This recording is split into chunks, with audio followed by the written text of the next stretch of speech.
que se presentan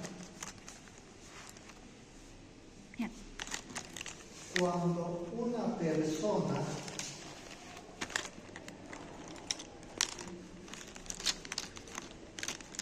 ya está adicta a una droga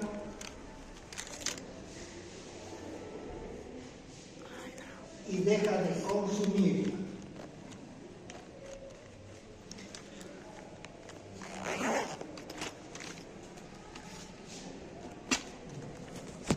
Esto les comento que es muy importante para ustedes, hubiera sido mejor para todos los demás, porque esto trasciende un poco de lo que es la medicina legista. Probablemente algunos de ustedes pueden tocarles en emergencia una persona que viene con ansiedad, con desesperación, con sufrimientos, con tribulaciones, y ustedes con la anamnesis ya sea del paciente o la consulta con los familiares pueden decir, parece que consume algo. ¿Y qué puede ser ese algo? Ustedes tienen que saber. Esto es lo que les da la pauta. ¿Ya? Si una persona viene con manifestaciones generales, y acá vamos a hacer hincapié en un pequeño detalle que siempre cometemos un pequeño error. No sé si esto tiene que ver con el tema, no sé si se han fijado cuando una persona ha perdido un familiar, siempre en el necrológico dice el dolor que embarga a la familia, ¿no? Voy a escuchar. Habría que preguntarles qué le duele a la familia, qué le duele, y que no es dolor, es sufrimiento. El sufrimiento es general, es subjetivo. Uno no tiene que preguntarle de qué parte sufre, de qué está sufriendo. En cambio, el dolor es objetivo. A uno le pregunta, ¿qué le pasa? ¿Me duele qué? La cabeza. Ah, es objetivo. Sabe el dolor, pero el sufrimiento no. La ansiedad está ansioso, desesperado, eufórico, gritando. ¿Por qué está? No sabe por qué. Por eso es subjetivo. Cuando se presentan estas manifestaciones psíquicas en aquellas personas que ya están acostumbradas al consumo de una droga y por alguna circunstancia dejan, entonces, y les vienen esas sensaciones generales subjetivas, sospechen ustedes de alguna droga que vamos a ver enseguida. Si les digo de alguna droga, seguimos en lo mismo, ¿no? No les he dicho nada. Sino que cuando veamos, vamos a ver que hay drogas que producen dependencia psíquica, otras físicas, otras dependencias psíquica, física y diferentes niveles de toxicidad. Bueno, dependencia física.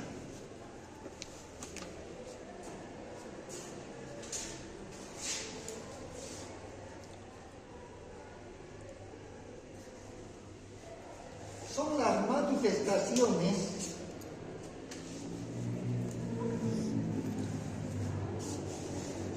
más objetivas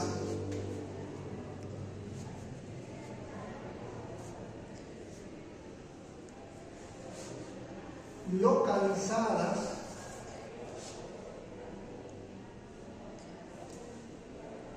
que en su conjunto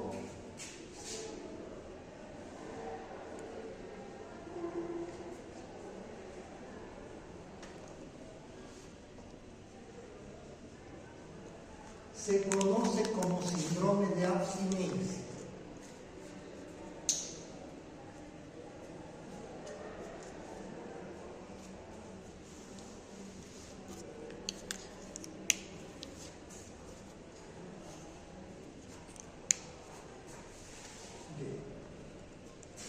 Bajo el mismo criterio del ejemplo anterior, se presenta ante ustedes un paciente que está llorando, que está muy dolorido, ¿ya? Todo, y usted le pregunta, ¿qué le pasa? Y empieza a decir, me duele.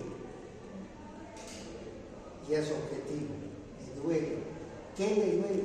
No soporto la cabeza, no soporto el cuerpo, me duele todo. Pero identifica que es dolor, no es sufrimiento. ¿Se dan cuenta? El sufrimiento es subjetivo. Uno no le va a decir de qué parte está en el sufrimiento. En cambio, el dolor, ¿qué parte le duele? Todo pues le duele, los huesos, bueno, lo que sea. Entonces, cuando uno deja de consumir una droga a la cual ya está acostumbrado, ¿ya?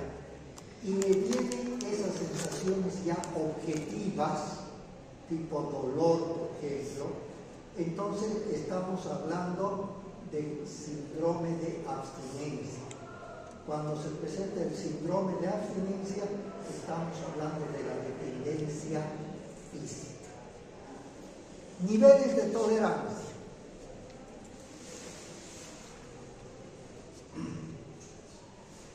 Es el grado de acostumbramiento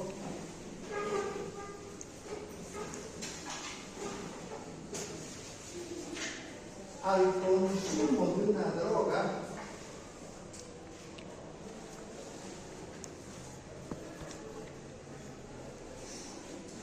y para conseguir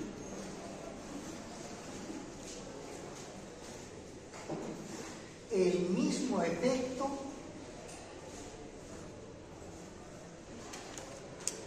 se debe aumentar la dosis.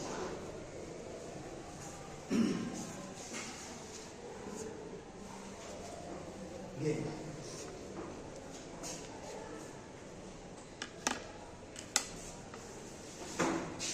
Entonces, cuando hablamos de niveles de tolerancia, cuando una persona consume una determinada droga, ya se verá, ¿ya?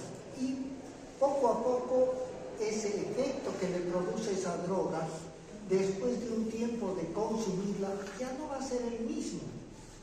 Cada vez menos efecto del esperado. Entonces, ¿qué quiere decir?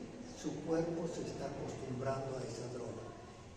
Pero si quiere sentir el mismo efecto que al principio, ¿qué tiene que hacer? Aumentar la dosis. Tiene que aumentar la dosis. Esos son los niveles de tolerancia.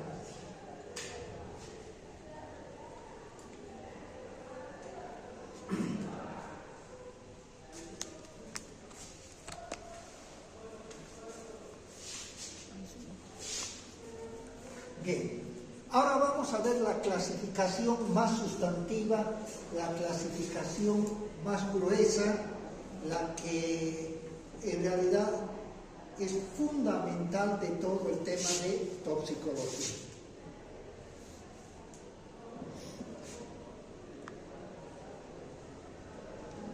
Son manifestaciones que les decía orgánicas, dolor,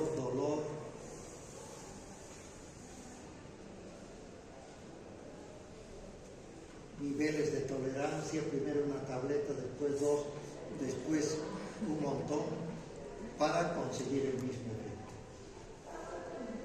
Bien. Ahora la siguiente clasificación.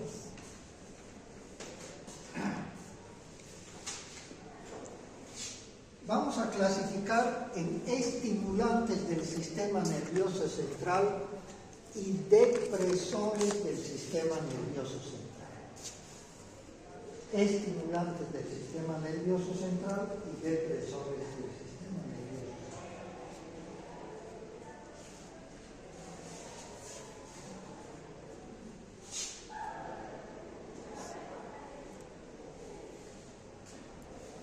Estimulantes del sistema nervioso central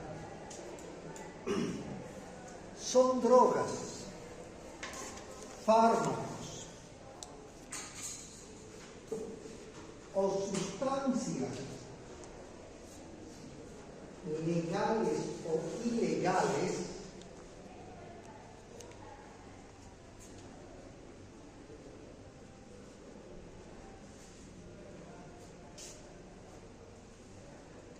que actuando a nivel cerebral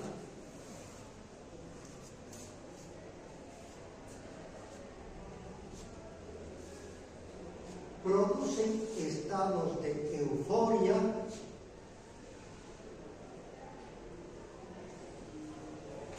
inapetencia,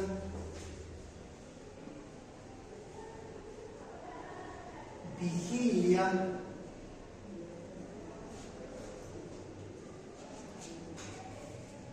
o alucinaciones.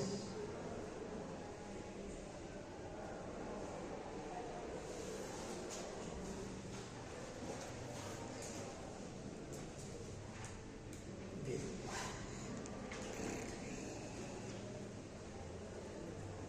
Dentro de estos estimulantes vamos a ver a las anfetaminas, a la cocaína, a los alucinógenos.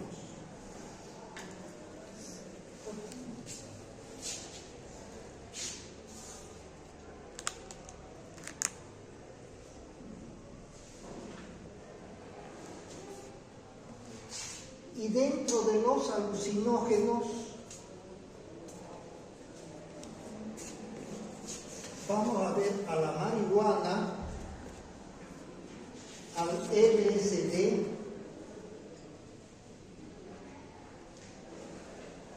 la mescalina, y vamos a ver también la ayahuasca.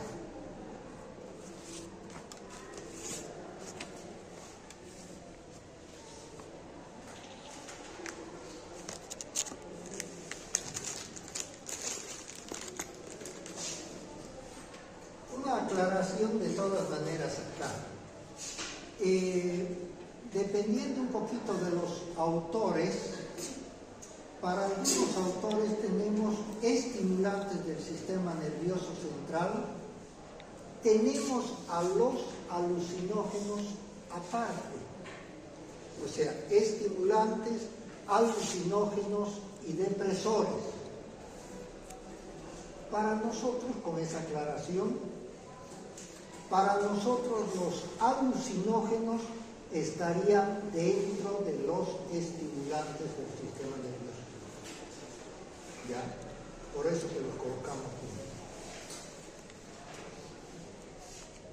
Todos estos que estamos mencionando tienen que tener de alguna manera un control en cuanto a su expendio, comercialización, prescripción, porque al actuar a nivel del sistema nervioso producen algunos grados de dependencia psíquica, física, niveles de tolerancia. Entonces, tiene que haber algún tipo de control. Y eso es lo que vamos a ver ahora. Las anfetaminas.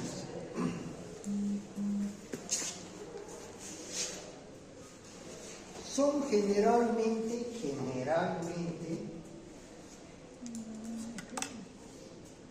drogas de fabricación legal,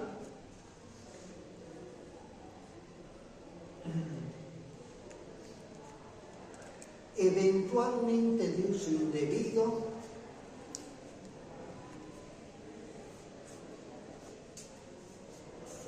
que se caracterizan por producir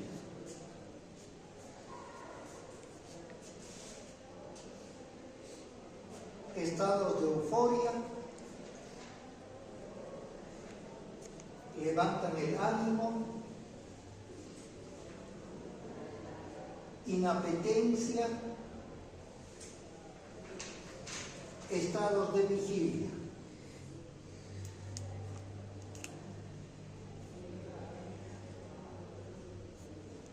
Ingresan al organismo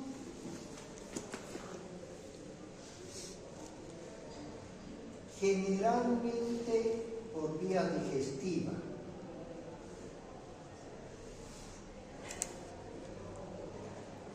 Ahora, lo que habíamos comentado al principio, ya nos da la pauta. Produce principalmente dependencia psíquica y moderados niveles de tolerancia.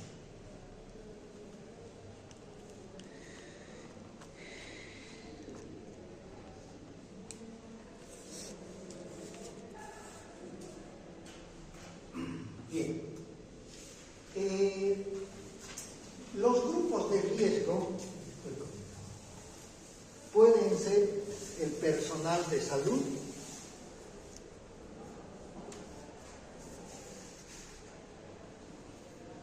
los obesos,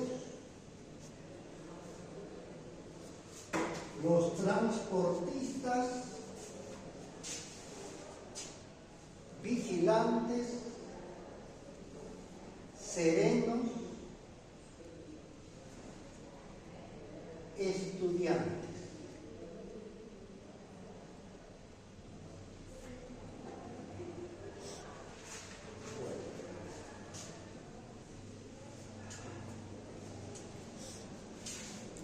Como siempre comento, nosotros no vamos a entrar al detalle de la droga en sí, porque no hacemos terapéutica, no hacemos tratamiento. No es parte de la medicina legal hacer tratamientos, hacer terapéutica.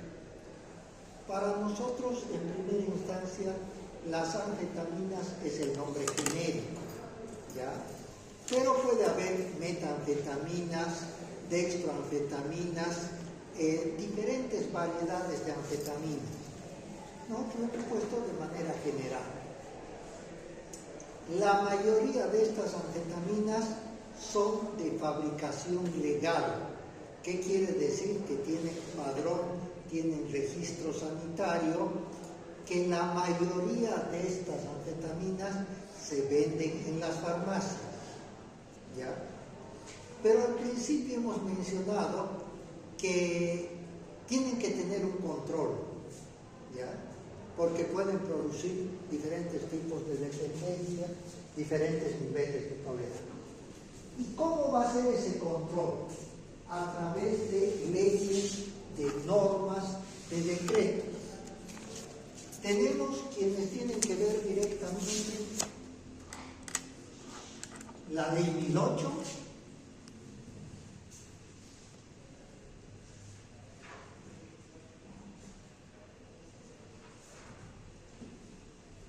la ley 1737,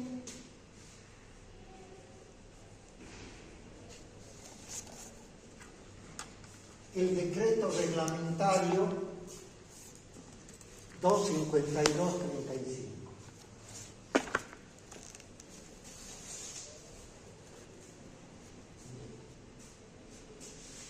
¿Cómo tienen que de alguna manera relacionar la normativa, como existe, está en las farmacias, la normativa del expendio, de la prescripción que ustedes como médicos tengan que hacer?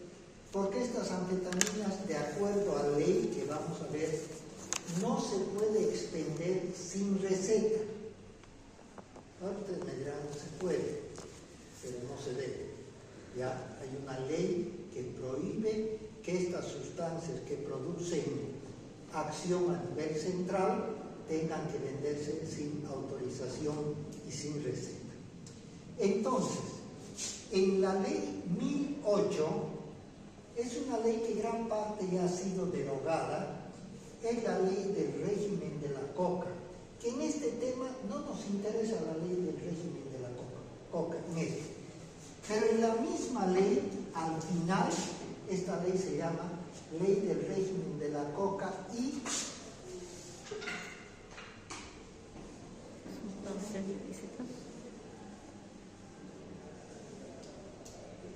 sustancias controladas. Dentro de las sustancias controladas, que son unos 5 listados que están al final de la ley 1008, en esos listados va a haber un grupo, ¿ya?, de sustancias, de fármacos, de drogas, medicamentos, que se llaman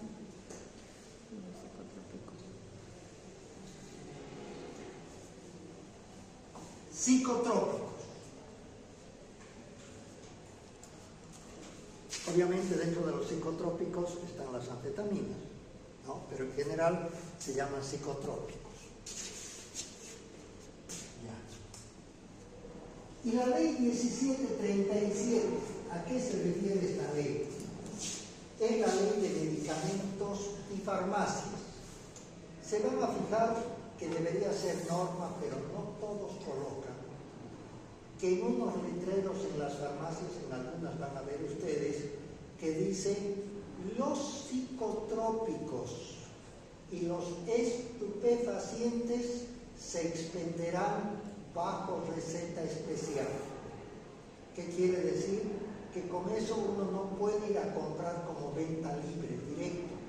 Quiero tal sustancia, no. Tiene que haber alguna variedad de recetas. Y esa receta va a estar en el decreto reglamentario y en la ley 1737 también. Pero en el decreto reglamentario 252/35 nos indica cómo es el expendio de medicamentos.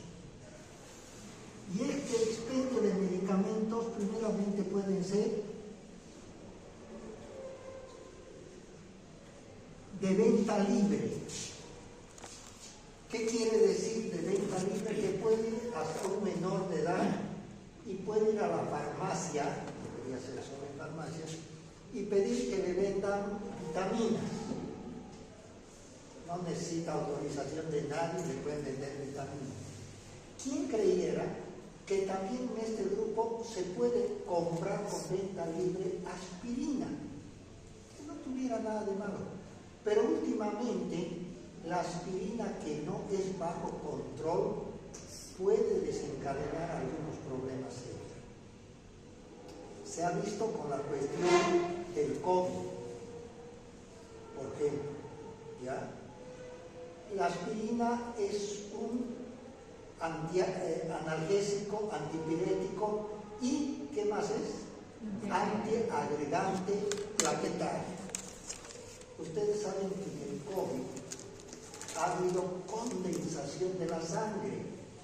Por eso se le ha puesto derivados de la heparina para diluir la sangre.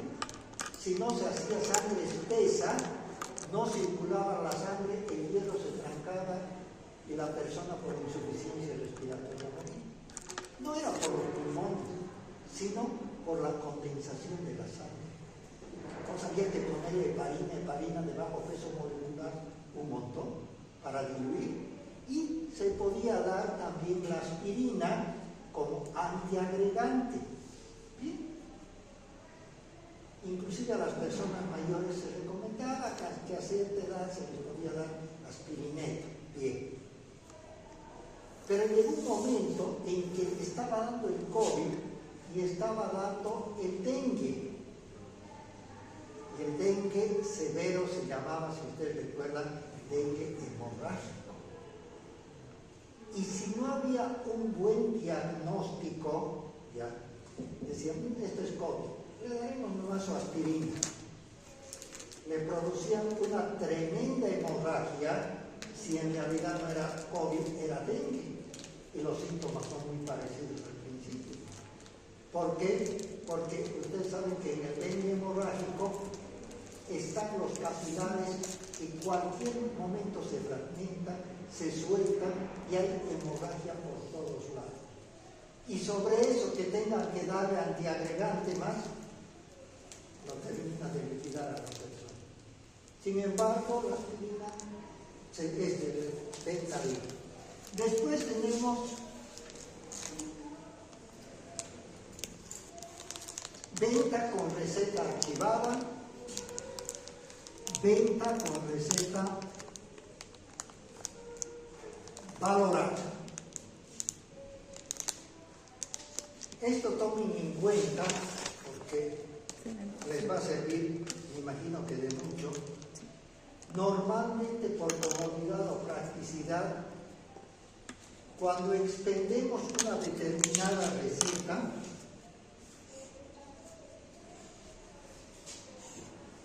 en el mismo recetario colocamos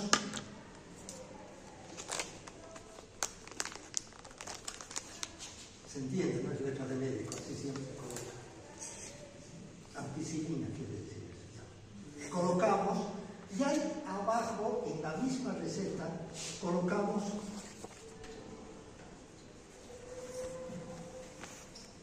una cápsula cada 6, cada 8 horas. ¿Ya? Normalmente, la indicación no debería estar en la receta. No debería estar. Las indicaciones deberían estar en otra parte. ¿Cuál es la razón? Si estamos indicando que los psicotrópicos se venden con receta. ¿Ya? Hay una ley, la ley 156/29, que es el Código de Salud, donde dice claramente qué profesiones en salud pueden expender recetas. ¿Quiénes pueden ser?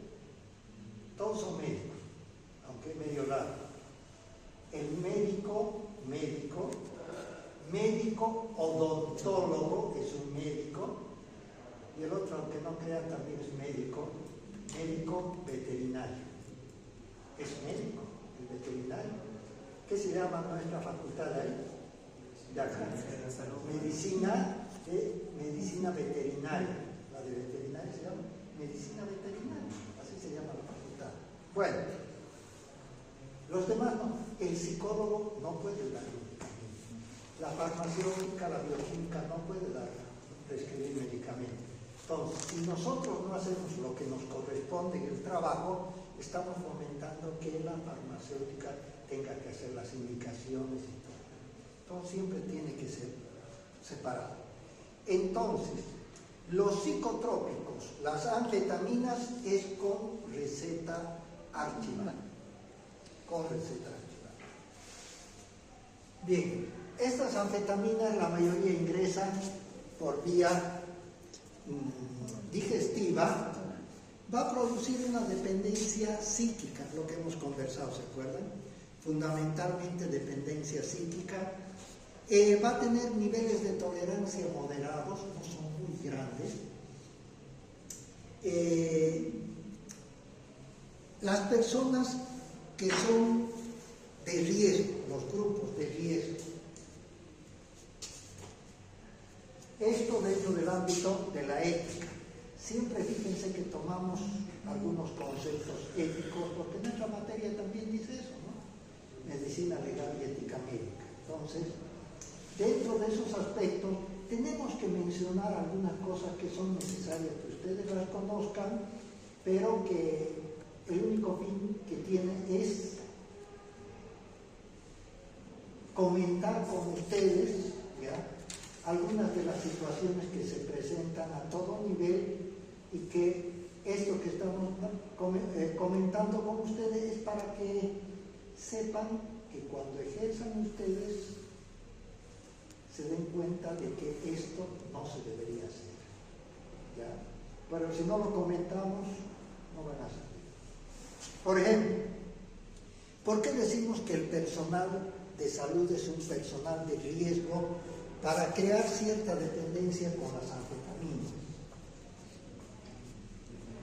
En la época del COVID, ¿ya?, voy a hablar de un sector de la salud, pueden ser los médicos, pueden ser los odontólogos, pero vamos a tocar bajo ese ámbito ético el sector más vulnerable de la salud. ¿Cuáles serían? Las enfermeras, ¿ya? Las enfermeras que, como el sueldo no es muy alto, muchas de las enfermeras, hay una ley financiera, no pueden recibir 2 sueldos completos del Estado. Pero como su sueldo es bajo, ¿qué hacen? Trabajan en el día en un hospital estatal y en la noche trabajan en una clínica particular. Pueden trabajar en una clínica particular, no hay problema, no es del Estado. Bien, y así se las baten, muy sacrificado desde luego. Pero cuando trabajan en la clínica, por la misma estructura, una vez que dan los medicamentos a la hora que corresponda, el personal de enfermería ahí mismo puede descansar no es una actividad muy movida, ¿ya? Así que solamente si hubiera alguna emergencia, algún dolor, alguna situación, se acabó el suero o algo, para que vayan, pero después pueden estar tranquilos. Cuando se produjo el COVID, los hospitales estaban saturados de enfermos, habían bastantes médicos, los médicos se murieron 6 médicos de acá. Ya, bastante personal murió.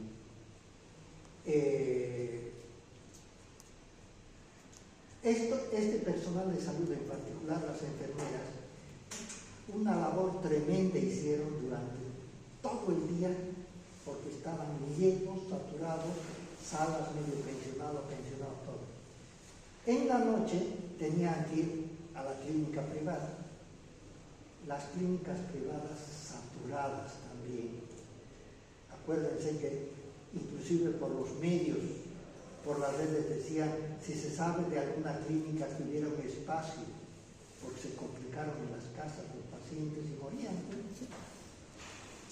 Entonces, iban a la clínica y en la clínica toda la noche muy agitada. ¿Se imaginan? Todo el día trabajar, en la noche, toda la noche trabajar, al día siguiente volver al hospital. ¿Qué cuerpo puede aguantar? Entonces, como en los hospitales, en las clínicas privadas, hay acceso para cualquier eventualidad, porque esto hemos indicado que son medicamentos que tienen padrón, que tienen registro, que están pues en las farmacias o pueden estar en los hospitales, en los centros de salud. Entonces, de fácil accesibilidad, podían agarrar una anfetamina, se colocaban, santo remedio, estado de vigilia, despiertos, tranquilos, se iban a trabajar al hospital bien, en la noche otra vez turno y al día siguiente otra vez. Entonces, ¿qué hacían? Otra tabletita. Y comenzaban ya poco a poco a depender de esa tabletita. Y después ya podían decir de que por cualquier circunstancia ya estamos un poco cansados. No había tanto movimiento, pero ya estamos cansados. Una tabletita, otra vez. ¡Qué maravilla! ¿Ya? Pero después ya decían 2 tabletitas. Niveles de tolerancia.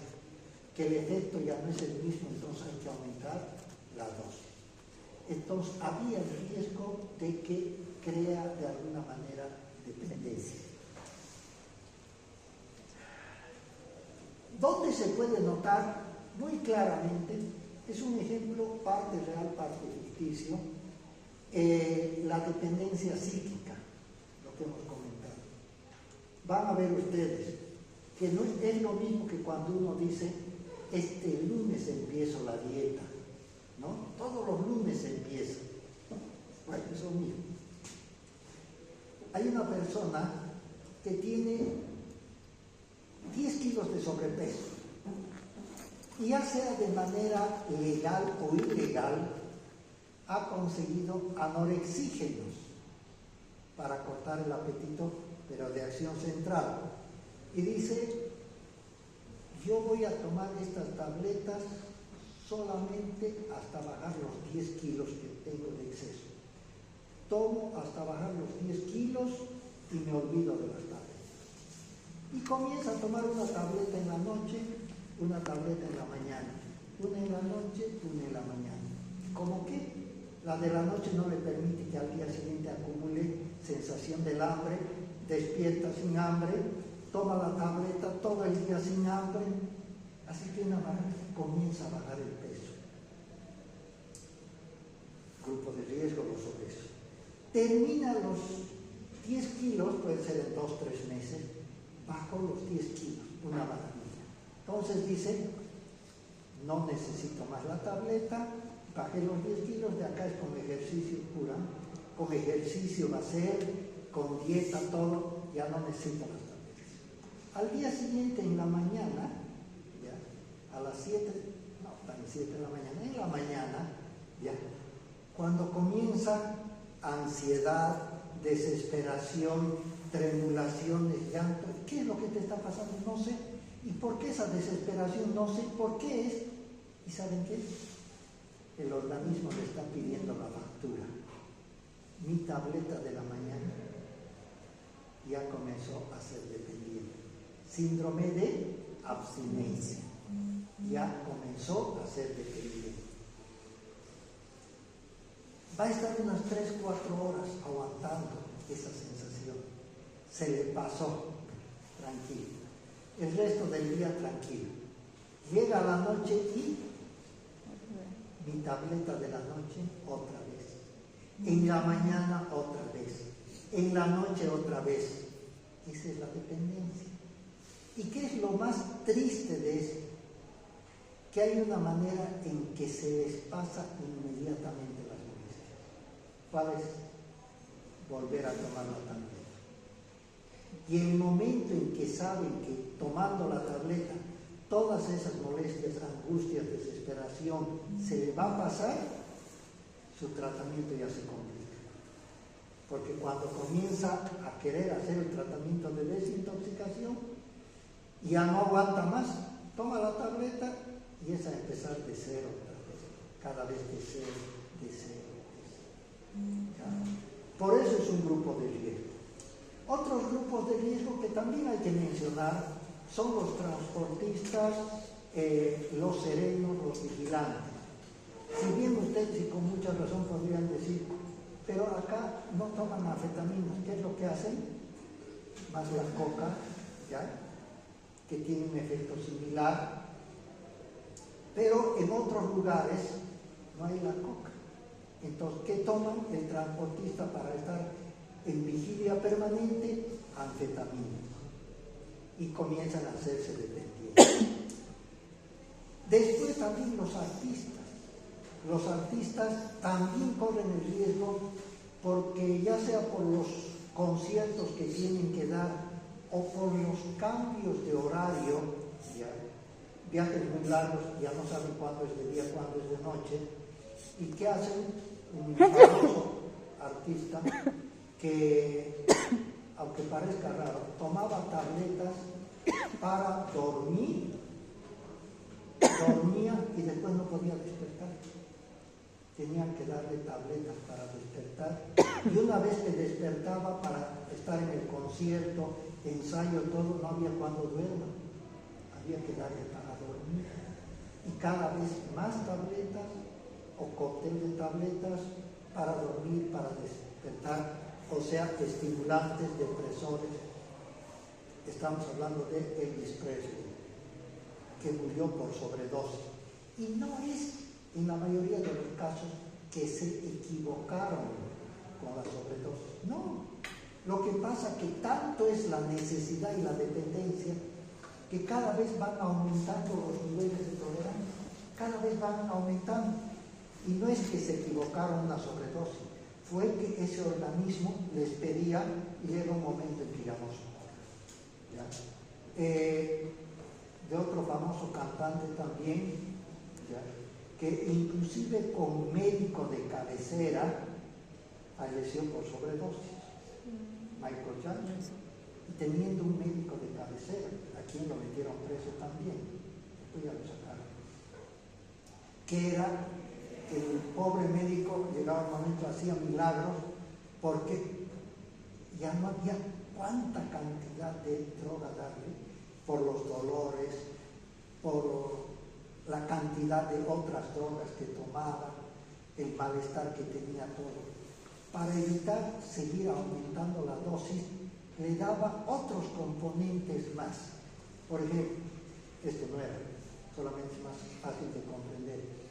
En la hipertensión se puede dar antihipertensivos, losartán, cualquiera de ellos. Se da antihipertensivos, pero no se puede aumentar mucho antihipertensivo, ya es dañino. Entonces, ¿qué se puede hacer? Se le juega con otro producto, un diurético. Se le da el diurético y ¿qué función tiene? Baja el líquido, el diurético, y al bajar el líquido descomprime los vasos. Baja la presión. pero no es solamente por antihipertensivo. Eso es lo que hacían. Jugaba con uno, con otro para no aumentarle, pero llegó el momento que su organismo no soportó. ¿Ya? Entonces son personal de riesgo. Hemos mencionado también que como personal de riesgo podrían estar los estudiantes, ¿sí? Hay unas tabletas buenísimas para estudiar.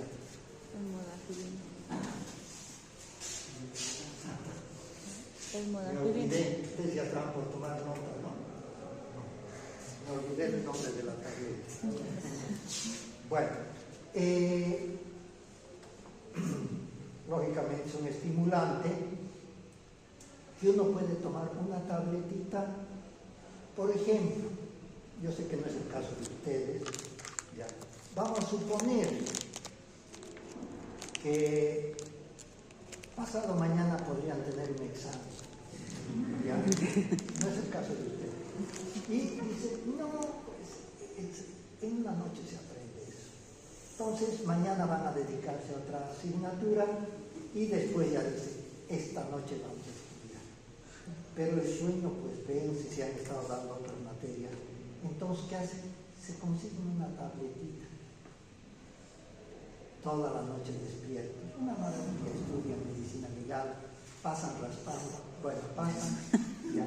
Y dice, pero si esta es la solución, ¿por qué solamente para esta materia y no para otras?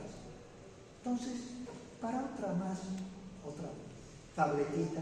Y pues para otra más, si con una noche de estar estudiando 8 horas, 7 horas, perfectamente da. ¿Ya? Pero después resulta que esa tabletita ya no es suficiente, ya no les da 6 o 7 horas, ya no les da. Les da 3 horas más o menos. 3 horas es poco. Van a comenzar el cansancio y todo justo para el examen. ¿Qué se hace? 2 tabletitas. Otra vez 6 a 7 horas. Una maravilla. Pero después para los otros exámenes, dice, con 2 tabletitas ya no es suficiente. 4 tabletitas. Hay que duplicar la dosis. Ya, niveles de tolerancia. Ya no les hace efecto. Entonces toman 4 tabletitas, 6, 7 horas. Bien. Después ya no es suficiente, hay que duplicar la dosis. Duplican la dosis y se muere ya. Ustedes pensaban que eso era, que iba a seguir, no, ya se muere por sobredosis. ¿Ya? Entonces, es un grupo de riesgo, ¿no? Porque aparentemente pareciera que es una ventaja. Los pone despiertos, estado de vigilia, ¿no? Y lo malo es lo que ha pasado con el caso que les comento de la dieta. Dice, no, yo tomo hoy día una tableta, mañana otra, y no vuelvo a tomar más.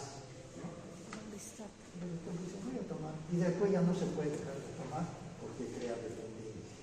Entonces, ese también es un riesgo muy importante. Ahora bien, esto también tengo que comentarles, ya, de que, como ustedes tienen registrado, dice, generalmente de fabricación legal, ¿sí? Se dice las anfetaminas. ¿Por qué generalmente? Porque hay una variedad de anfetaminas, metanfetaminas en particular, que no venden en las farmacias, que lamentablemente venden en algunas licorerías. ¿Qué se llaman estas? Éxtasis. ¿Ya? Y esto es lo peor. Lamentablemente se utiliza. ¿Para qué se utiliza? Para aquellas personas, ¿por qué digo licorería? Porque son personas que están bebiendo mucho y el propio organismo ya les dice, por favor, ya no sigan bebiendo porque va a tener náuseas, vómitos, dolor abdominal, dolor hepático, la toxicidad del alcohol, todo, por favor, ya no. ¿Y qué hacen? Toman, el alcohol es un depresor, toman un estimulante, adiós las molestias, no hay mareos, no hay vértigos, no hay náuseas, no hay vómito, toman y siguen. Pero imagínense, no es que se corta el malestar interno, el hígado cada vez va a estar más tóxico, el estómago, pero no va a trascender la molestia. Entonces, siguen bebiendo y si otra vez se marea, otra tableta y ese hígado puede reventar cualquier rato, tener las molestias, precisamente por la peor combinación que existe. ¿Ya? No se puede tomar estimulante y depresor. El organismo no sabe cómo va a reaccionar. Entre eso también, no está de más hacer la aclaración, los famosos energizantes. Tampoco no son buenos para mezclar contra. Un energizante eventualmente tiene carnitina, taurina, obviamente cafeína, cualquier cantidad, ¿ya? Pero esas sustancias eventualmente si uno tomara. ¿Pero qué es lo que hacen? Lo mismo. Toman bebida alcohólica con el energizante. Están trastornando el metabolismo completo. No saben cómo reaccionar. Yo sé que algunos, casos personales. Bueno,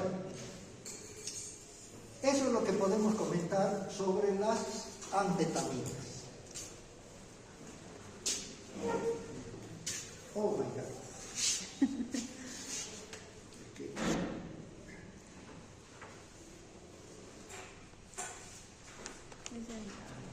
La cocaína.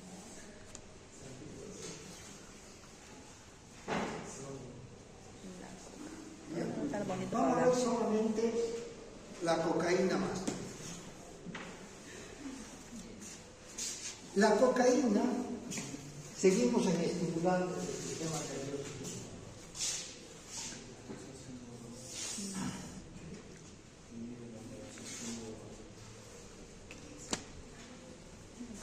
Es uno de los alcaloides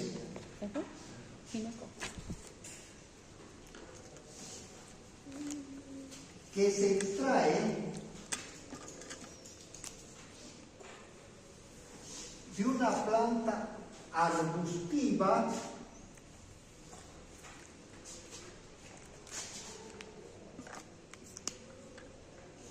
perenne,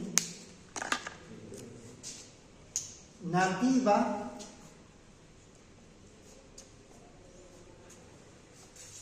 de climas tropicales o subtropicales.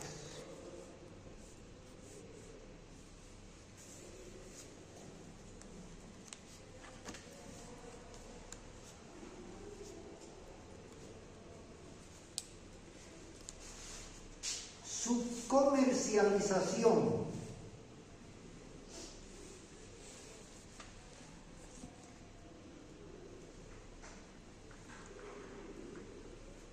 cultivo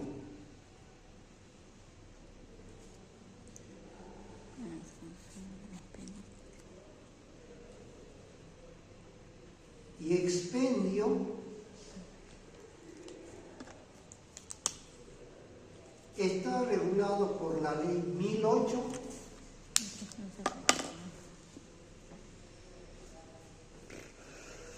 y la ley 906. Esta planta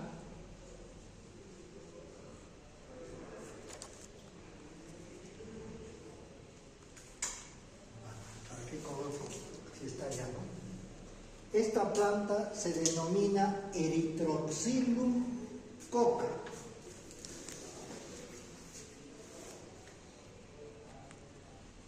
Ingresa al organismo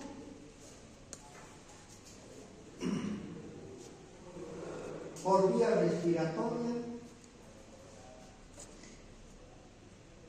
parenteral, mucosa,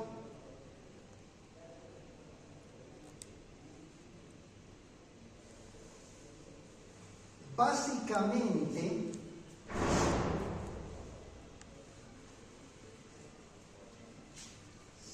ingresa al organismo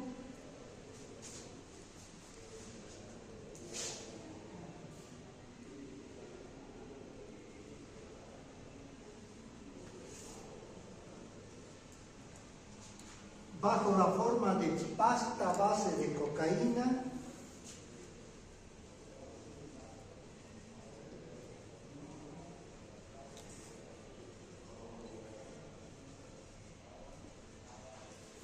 o clorhidrato de cocaína.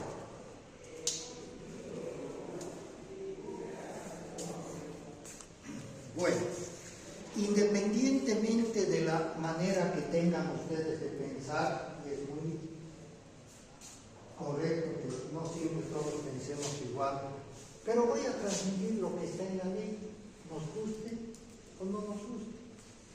¿Ya? La ley 1008 es la ley del régimen de la coca y sustancias controladas. Es desde el 88, ya tiene muchos años.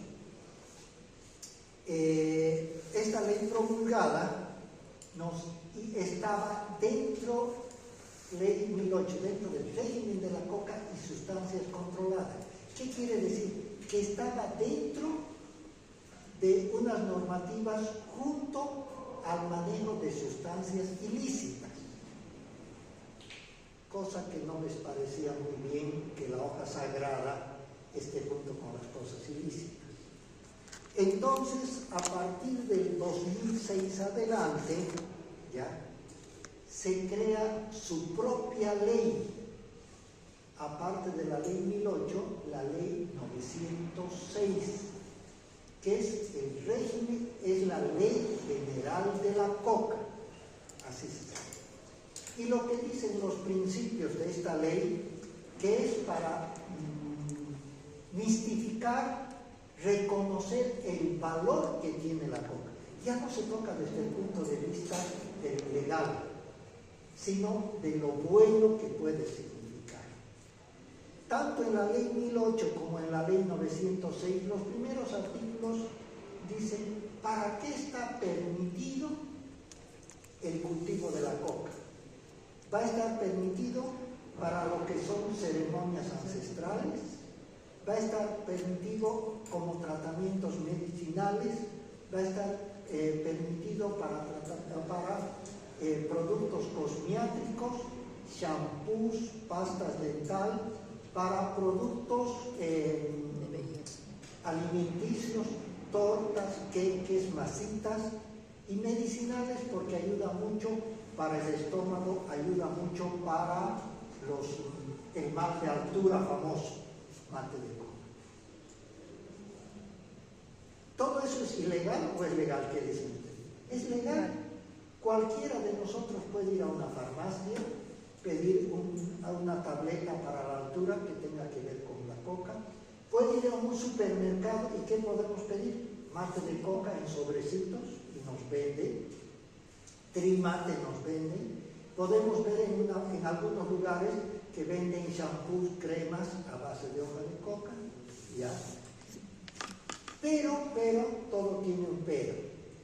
Hemos mencionado que es la cocaína es uno de los alcaloides. Por eso que hay muchos alcaloides. ¿Alcaloides qué quiere decir? Son sustancias derivadas de los álcalis. ¿Ya? Entonces, estos alcaloides son muchos. Y la mayoría no son dañinos. No es opinión mía, reitero, es lo que está. Pero hay uno que es el más dañino, que está proscrito, que es la cocaína, pero resulta que es el que da mayor beneficio económico. Entonces todos los demás utilizan una proporción relativamente pequeña de la cantidad de cultivo. Fíjense que en la ley 1008 decía que había en Bolivia autorizado 12.000 hectáreas. En la ley, que ya lo hemos borrado, 906, indicaba de que estaba autorizado 22.000 hectáreas, casi doblaron 22.000 hectáreas, supuestamente para todo lo que no es ilícito, supuestamente. Pero doblaron la cantidad. Y las zonas donde está permitido el cultivo es en el departamento de La Paz y en el departamento de Cochabamba. Fuera de eso no hay. En La Paz está permitido en las provincias Noriunga, Suriunga, Rarecaja, Murillo, Inquisición, Tamayo, en esas provincias. En Cochabamba está permitido en la zona que se llama parte de Tiraque, parte de la zona de Bandiola, que es el Chapay. ¿Ya? Está permitido. Bien. En la ley 1008 había algunas dificultades de interpretación y ustedes mismos se van a dar cuenta. En el término de segmentos de una planta. Si yo o cualquiera de ustedes, se les ocurre traer acá al aula hojas de coca, ¿está prohibido o no? No está prohibido. No es lo que está prohibido si alguien trae una planta de coca, porque solamente la planta donde tiene que haber, en el Chapare o en los Yungas, no puede haber en cualquier parte. Entonces nadie puede traer una planta, pero sí puede traer un segmento. Yo quiero que me entiendan, ya van a ver. O sea, las hojas es un segmento, y si uno quiere, pues se va por Alto San Pedro y hay cualquier cantidad de coca con bico, con todo que le venden, ¿ya? O si quieren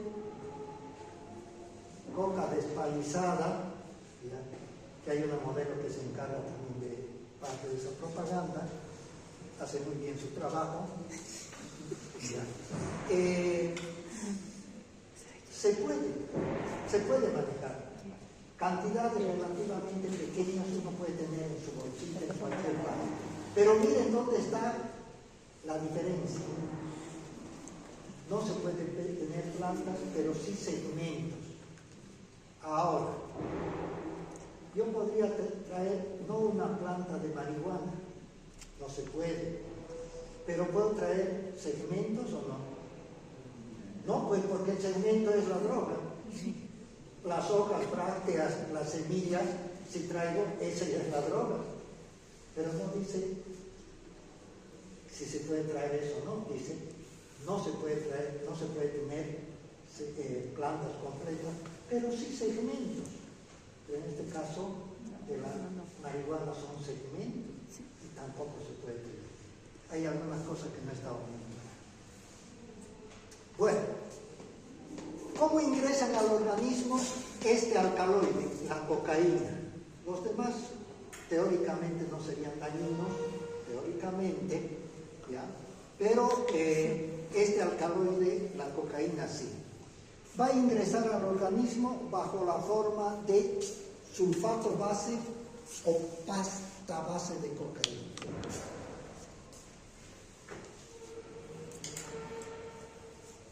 Es el estado intermedio de la cristalización de la cocaína, que contiene las impurezas de su parcial elaboración.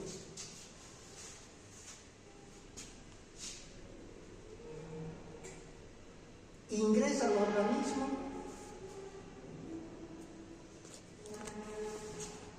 por vía respiratoria,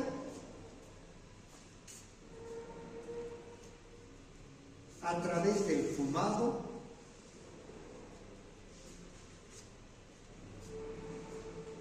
ya sea con tabaco o marihuana. Produce dependencia psíquica, moderados niveles de tolerancia. ¿Quién creyera? El sulfato base o pasta base de cocaína no tiene demasiado cocaína pura, pero ¿quién creyera que es tremendamente tóxica? Y más bien no tomamos en cuenta eso porque vemos si no tiene demasiado, hasta el precio del sulfato base o la pasta base es un 0 o 2 ceros menos que el cristal. O sea, porque no es puro. Está todavía a medio cristalizar, a medio purificar, ¿ya? Y contiene las impurezas propias de su elaboración parcial. ¿Qué va a contener? Imagínense lo que están fumando. Primeramente, pasta base o sulfato base. ¿Qué es el sulfato? Ácido sulfúrico. Ya. Va a estar cal, éter, cloroformo, va a estar acetona, va a estar tíner. Todas esas sustancias se utilizan como mordientes para extraer el alcaloide. Y como está parcialmente elaborado, todas esas cosas ingresan también al organismo a través del fumar. La forma más común es el pitillo, es decir, tabaco con pasta base, es la forma más común. Pero también se puede mezclar con un poco de marihuana y fumar. La dependencia no va a ser demasiado, hay una dependencia sí, pero solamente es principalmente psíquica, porque los niveles de tolerancia cuesta aumentar. No es tan fácil decir a una persona que fuma 20 pitillos al día, ahora duplique para mañana, duplique 40 pitillos, y ellos mismos van a querer. O sea que no es tan fácil aumentar la dosis. Bien, la otra forma es el clorhidrato de cocaína. Es la forma cristalizada que se encuentra en mayor estado de purificación.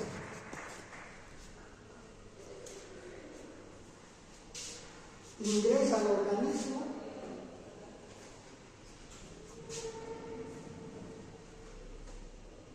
por vía mucosa a través del esnifado y por vía parenteral.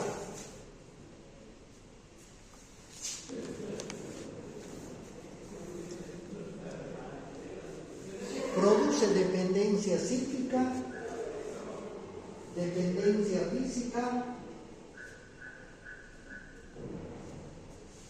elevados niveles de tolerancia, es considerada una droga dura.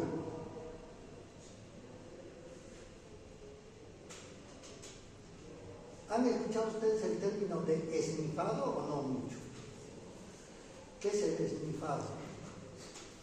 La inhalación forzada, ¿sí? O utilizamos un término más fácil todavía, más comprensible. Un jale. Se llama. Bueno, lo que sí tienen que tomar en cuenta que en el esnifado a veces piensan que es vía respiratoria, no es vía respiratoria. La inhalación forzada es para que la droga venga a la mucosa de las fosas nasales, acá a la parte superior. De ahí se absorbe por mucosa, no es por vía respiratoria. Y la otra forma es la del inyectable, ¿ya? La del inyectable. Bueno, ¿qué más tenemos que hablar? ¿Alguna pregunta?